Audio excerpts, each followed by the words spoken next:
আমার বড় খেলার ২ ছেলে লালু বুলু। তার বাপ এতই গরিব যে তাদের জন্য লাক্সারি রুম তৈরি করতে পারছে না। তাই জন্য তারা একটা ছোট বেডরুম দিয়েছিল, কিন্তু তার ছেলেরা তাতে মানতে চায় না। কারণ তারা বড় হয়ে গেছে, সে থেকে পড়ে যাচ্ছে। তাই বড় খালা তার স্বামীকে জোরে মারল এবং বলল যে, "তুই ভিখারি, তাড়াতাড়ি একটা লাক্সারি রুম কর আমার ছেলেদের জন্য।"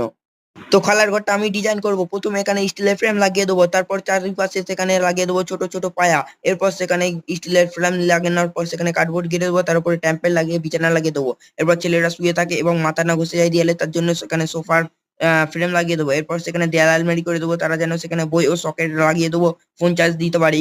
বেডের পাশে একটা ছোট কার্ডবোর্ড দিয়ে আলমারি তৈরি করে দেবো, সেখানে যেন তারা সামানপত্র রাখতে পারে। এরপর বিছানার তলায় সেখানে ড্রয়ার করে দেবো, তার নিচে তারা যেন কাঁথা, কম্বল ইত্যাদি এসব জামাকাপড় রাখতে পারে।